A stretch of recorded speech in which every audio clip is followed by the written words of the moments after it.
Greetings, everyone. Hope all of you are having an absolutely fantastic day. We are back again with Vampire the Masquerade, Bloodlines.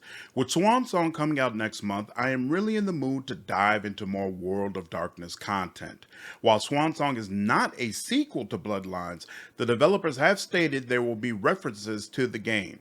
Plus, I haven't played Bloodlines since 2005, and at that time I could count on one hand the number of games I had played in my life. After having played dozens of RPGs, I was curious to see how Bloodlines stacks up.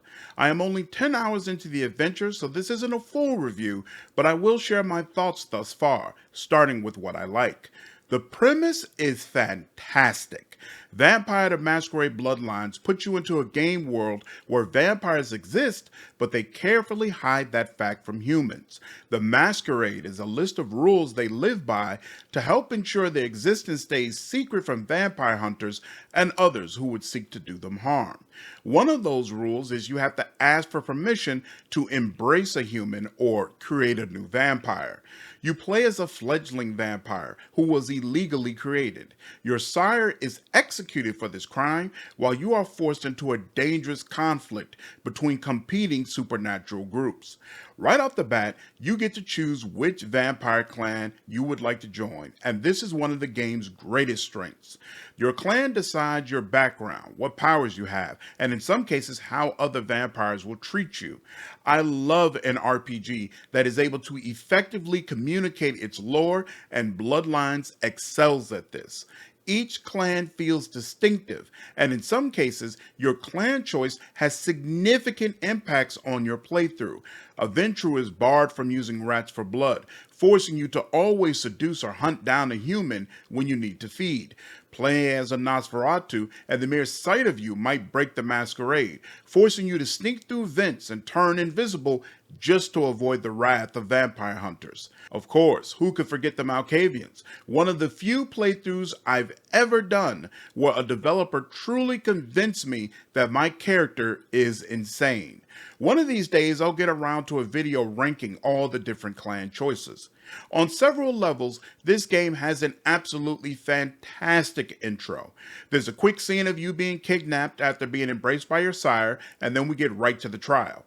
Over the next few minutes, a ton of lore and politics is dumped on you, but it's done in a way that is very easy to digest.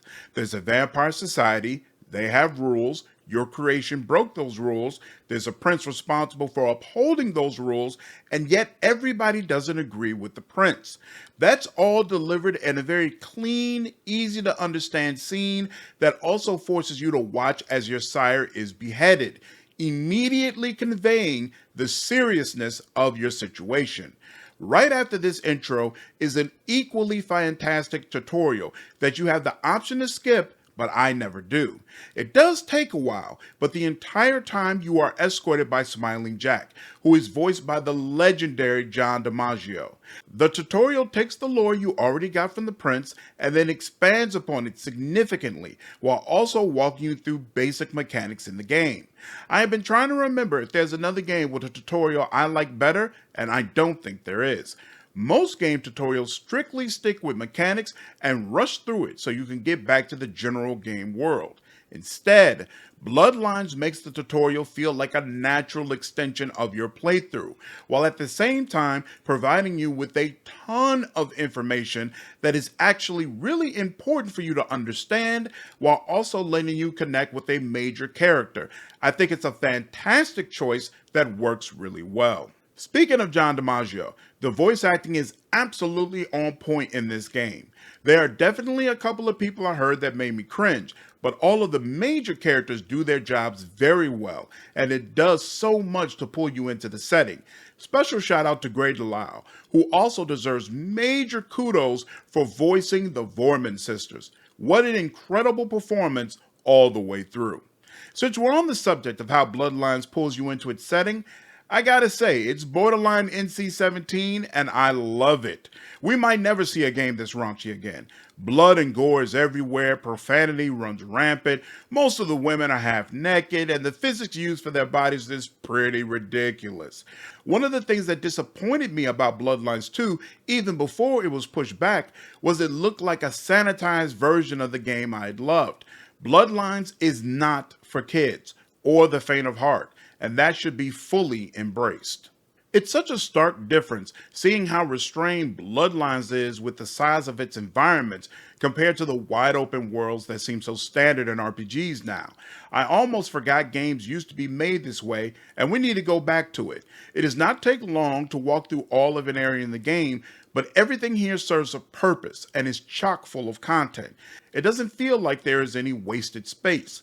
Reinforcing this is a fantastic quest structure. There are no collectibles, and frankly, nothing feels like a fetch quest. Everything you are doing has a purpose and oftentimes fits directly into the game's lore.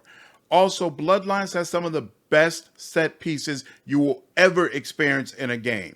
The haunted house was terrifying when I was younger and still incredibly effective on me today. The beach house is also a lot of fun with a multitude of ways for you to complete the mission. Alright, now let's talk about the one aspect of this game I am neutral on. The game feels, for lack of a better phrase, super janky. It was not a stable game upon release, and there's only so much mods can do. Items are sometimes clearly out of place, characters move very stiffly, and just overall the experience doesn't feel polished. I remember wanting to show this game to a friend, and us sitting for long stretches at loading screens until finally he said, "Nothing is worth this."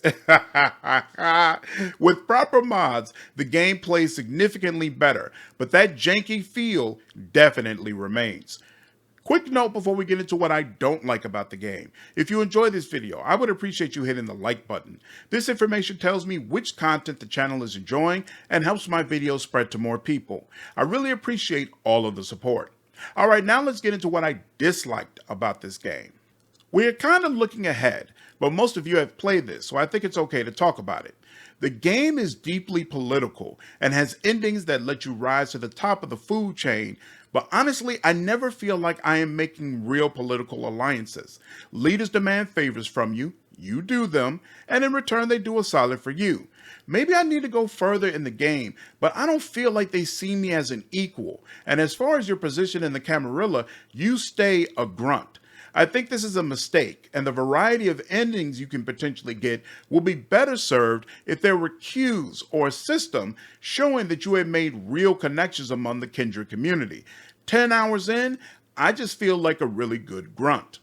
Also, due to the smaller environments, there is a lot of backtracking in this game.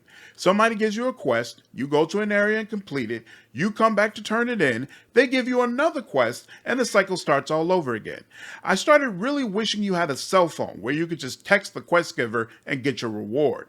I'd rather have more backtracking than large bloated environments with little content, but it still gets on my nerves. Overall, I am having a fantastic time diving back into Vampire the Masquerade Bloodlines and look forward to providing you with a full review. Hope all of you enjoyed this video. If you did, please leave me a like, share this content, and subscribe to the channel if you haven't already. I will see you all in the next video. Take care.